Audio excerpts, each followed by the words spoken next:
24 में एनडीए के 400 का मतलब है एक तरफा चुनाव, हर जगह मोदी ही मोदी। दक्षिण की तस्वीरों में कुछ यही दिख रहा है। साउथ में पहली बार नॉर्थ के किसी नेता की ऐसी पॉपुलैरिटी दिख रही है। मोदी की झलक पाकर लोग रोते दिख रहे हैं। उनका स्वागत किसी नायक की तरह किया जा रहा है। आज केरल के पलक्कड़ में मोदी के रोड शो का जबरदस्त क्रेज दिखा। तमिलनाडु के सेलम में मोदी की पब्लिक रैली के दौरान पैर रखने की 1 इंच जमीन नहीं बची। सोमवार को तमिलनाडु के कोयम्बटूर में भी ऐसा ही नजारा था।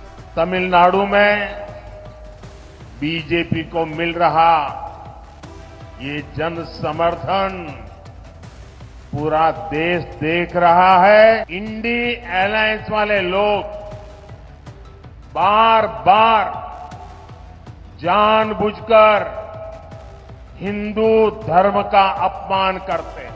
400 सीटों के लिए साउथ पर मोदी का फुल फोकस है। दक्षिण की 130 सीटों में से 50+ सीटें जीतने का टारगेट है। तमिलनाडु में बीजेपी पीएमके के साथ गठबंधन कर रही है। केरल में बिना किसी गठबंधन के डबल डिजिट का टारगेट है। मोदी पिछले 5 दिन से दक्षिण भारत का दौरा कर रहे हैं। ताबड़तोड़ रैलियां और रोड शो कर रहे हैं। पिछले 120 घंटे से उन्होंने दक्षिण भारत में माहौल बदलने की कोशिश की है। सीट की रेस में भतीजे से हार के बाद पशुपति पारस ने मोदी कैबिनेट से इस्तीफा दे दिया। पारस को आगे का रास्ता दिखाने के लिए आरजेडी ने लालटेन जला दी। हमारी पार्टी के साथ और व्यक्तिगत रूप से हमारे साथ नाइंसाफी हुई, इसलिए मैं भारत सरकार के कैबिनेट मंत्री से मैं त्याग कर देता हूँ। मोदी कैबिनेट के इस्तीफे के बाद पशुपति पारस इंडिया अलायंस का हिस्सा बन सकते हैं। सूत्रों के मुताबिक वो आरजेडी के संपर्क में हैं। 4 दिन पहले पशुपति पारस ने बगावती तेवर दिखाए थे। खुद को हाजीपुर सीट का उम्मीदवार घोषित किया था। सूत्रों के मुताबिक पारस को मनाने के लिए एनडीए ने कई ऑफर दिए, लेकिन एनडीए में भतीजे का कद बढ़ा और उन्हें एक भी सीट नहीं मिली। इस बात से पशुपति पारस को नाराजगी हो गई। मैं कई बार इस बात को सोचता हूं कि क्या मैं उनका अपना बेटा होता, क्या तब भी वो मेरे साथ ऐसा ही करते, क्या तब भी वो मुझे अकेला छोड़ देते। दिक्कत मुझे इसी बात की रही कि उन्होंने कभी मुझे अपना बड़ा बेटा समझा ही नहीं। बिहार की 40 सीटों में से 17 पर बीजेपी, 16 पर जेडीयू और 5 पर चिराग पासवान मैदान में है। एक सीट पर मांझी और कुशवाहा की पार्टी किस्मत आजमाएंगी। सूत्रों के मुताबिक सिर्फ 1 सीट मिलने से उपेंद्र कुशवाहा भी नाराज हैं। हालांकि वो एनडीए का साथ छोड़ने के मूड में फिलहाल नहीं। चुनाव से ठीक पहले अरविंद केजरीवाल पर गिरफ्तारी की तलवार लटक रही है। 100 करोड़ के खेल में चुनाव से पहले किसी हाई प्रोफाइल को जेल हो सकती है। अरविंद केजरीवाल को इस राजनीतिक हथियार ईडी के माध्यम से गिरफ्तार करा के चुनावी मैदान से हटाने का प्रयास मत करिए। 9 समन 18 बहाने, मगर ये बहाने चलने वाले नहीं है। कल से टेक्निकल बहाने दिए जा रहे हैं। बीआरएस के एमएलए के कविता की गिरफ्तारी के बाद ईडी ने बहुत बड़ा दावा किया है कि कविता ने शराब की साउथ लॉबी को फायदा पहुंचाने के लिए आम आदमी पार्टी के सीनियर लीडर्स के साथ मिलकर साजिश रची। ईडी का दावा है कि शराब नीति में चेंज के लिए के कविता ने केजरीवाल और सिसोदिया को 100 करोड़ रुपए दिए थे। शराब के होलसेलर्स के जरिए आम आदमी पार्टी को रिश्वत का पैसा पहुँचाया गया। इस बीच सीबीआई ने सिसोदिया की जमानत का विरोध किया है। सीबीआई का कहना है कि मनीष सिसोदिया मुख्य साजिशकर्ता हैं, शराब घोटाले के सरगना हैं। अगर वो बाहर आए तो जांच को प्रभावित कर सकते हैं। सीबीआई ने कोर्ट को ये भी बताया कि केस दर्ज होते ही सिसोदिया ने अपने फोन भी नष्ट कर दिए। एजेंसी ने कई हाई प्रोफाइल गिरफ्तारियों के संकेत भी दिए हैं। नए डेवलपमेंट से केजरीवाल की मुश्किलें और बढ़ सकती हैं। केजरीवाल लगातार शराब घोटाले में समन को टाल रहे हैं। अगला नंबर उनका हो सकता है। हेमंत जेल में है और झारखंड में बड़ा खेल हो गया। हेमंत सोरेन की भाभी ने बीजेपी का दामन थाम लिया। मैंने भी कई संघर्ष किए झारखंड में। 14 साल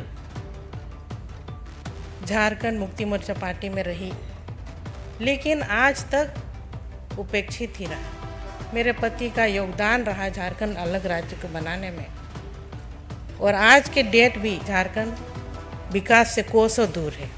आज सुबह ही सीता सोरेन ने विधायक का पद छोड़ा, जेएमएम से अपना इस्तीफा दिया और 4 घंटे के अंदर ही बीजेपी में शामिल हो गईं। चुनाव से पहले जेएमएम को बड़ा झटका लगा है। सीता सोरेन जेएमएम की नींव रखने वाले शिबू सोरेन की बड़ी बहू हैं। पति दुर्गा सोरेन के निधन के बाद वो राजनीति में एक्टिव हैं। सीता सोरेन दुमका की जामा सीट से 3 बार विधायक रह चुकी हैं। हेमंत सोरेन जेल गए तो सीता सोरेन खुद को सीएम की कुर्सी का प्रबल दावेदार मान रही थी, लेकिन कुर्सी चंपई सोरेन को मिली। सीता सोरेन का आरोप है कि उनके खिलाफ साजिश रची जा रही है। दुर्गा सोरेन राजनीति में हेमंत सोरेन से पहले आए, लेकिन सीता को तवज्जो नहीं मिली, जबकि हेमंत सोरेन की पत्नी कल्पना सोरेन को ज्यादा वैल्यू मिल रही है। ईडी, सीबीआई, आईटी का जिक्र अब सिर्फ मोदी विरोधियों के बयानों में ही नहीं, कांग्रेस के मैनिफेस्टो में भी नजर आ सकता है। इस पर काफी चर्चा हुई है। जिस तरीके से ईडी, सीबीआई और इनकम टैक्स बीजेपी के फ्रंटल संस्थाएं बन गई हैं, ये निष्पक्ष संस्थाएं हैं। कांग्रेस अपने मैनिफेस्टो में जांच एजेंसियों के इस्तेमाल पर भी कानून का वादा कर सकती है। दिल्ली में कांग्रेस वर्किंग कमेटी की बैठक में इस पर बड़ी चर्चा हुई है। सूत्रों के मुताबिक कांग्रेस अपने घोषणा पत्र में राष्ट्रव्यापी ओपीएस का वादा, सच्चर समिति की सिफारिशों का जिक्र और जांच एजेंसियों पर कानून में बदलाव की भी बात करेगी। अगले 3-4 दिनों में कांग्रेस के मैनिफेस्टो पर मुहर लग जाएगी। उधर कांग्रेस की तीसरी लिस्ट भी जल्द जारी हो सकती है। कांग्रेस चुनाव समिति में पश्चिम बंगाल, असम, सिक्किम, एमपी, यूपी, राजस्थान, कर्नाटक और गुजरात में उम्मीदवारों के नाम पर मुहर लग सकती है। सूत्रों के मुताबिक 60 सीटों पर उम्मीदवारों के नाम तय हो सकते हैं। अब तक 2 अलग अलग लिस्ट में कांग्रेस ने कुल 82 उम्मीदवारों की घोषणा की है। कांग्रेस की थर्ड लिस्ट से पहले साफ हो गया है कि प्रियंका गांधी रायबरेली से चुनाव नहीं लड़ेंगी। राहुल गांधी के लिए वायनाड सीट का टिकट पहले ही कंफर्म है। 4 बार टलने के बाद आखिरकार आज हरियाणा कैबिनेट का विस्तार हो ही गया, लेकिन पूर्व गृह मंत्री अनिल विज का पत्ता कट गया। हरियाणा की नायब सरकार में 8 नए मंत्रियों के साथ कुल 13 मंत्री हो गए हैं। हरियाणा कैबिनेट में मुख्यमंत्री समेत 14 मंत्री हो सकते हैं, यानी कैबिनेट का कोटा फुल हो गया है। कैबिनेट विस्तार में 7 मंत्रियों को स्वतंत्र प्रभार सौंपा गया। एक कैबिनेट मंत्री बनाया गया।